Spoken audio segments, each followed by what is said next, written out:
Present మనం కొచ్చేరు దగ్గర అయితే ఉన్నామండి. కొచ్చేరు దగ్గర పొట్టేళ్ళు మేపుకుంటున్నారు రైతులు. సో ఒకసారి వాళ్ళ విషయాలు అయితే అడదామన్నా. ఒక నిమిషం ఇక్కడికి వస్తారనా? ఇప్పుడు వానాకాలం పడుతుంది కదా, రేట్లు ఏ విధంగా ఉన్నాయి సంతలో అక్కడ ఇట్లా? పర్వాలేదు అంటారా? అంటే ఇప్పుడు జత మీద ఎంత ముందు కాడికి ఇప్పుడు ఎంత ఎక్కువ చెప్తారు? కొంచెం ఎక్కువ చెప్తున్నారా?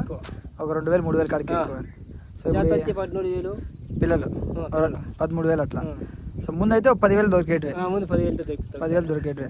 ఇప్పుడు గడ్డి అంతా మీకు వాన పడింది కదా, ఎట్లా చేస్తారు? ఏం కదా గడ్డి మామూలు గడ్డి మేల్చిందే, అంటే వాన పడిండేదే. వాన పడిందే కోసుకొచ్చి ఏం లేదు. ఇప్పుడు సరిపోతుంది. వచ్చాను పాడకలేదు అయితే అవి కోసుకొచ్చి సొప్ప అన్ని వేస్తారు, అన్ని మొక్కజొన్నవన్నీ. అంటే ఇప్పుడు మీరు నాటివి పెంచుతారు కాబట్టి నాటి గడ్డి అంటే బయట మేల్చిందే. అంటే ఇద్దరు కలిసి కొన్నారా లేకుంటే ఎట్లా? ఇవి వేరే వాళ్ళు మీరు మేపుతారు? ఇద్దరు మేపుతారు? ఇరోన్నే కాదు, ఒకనాడు 200 ఉంటాయి, ఒకనాడు 300 ఉంటాయి. అవునా? వ్యాపారం ఆయన వేసుకొస్తుంటే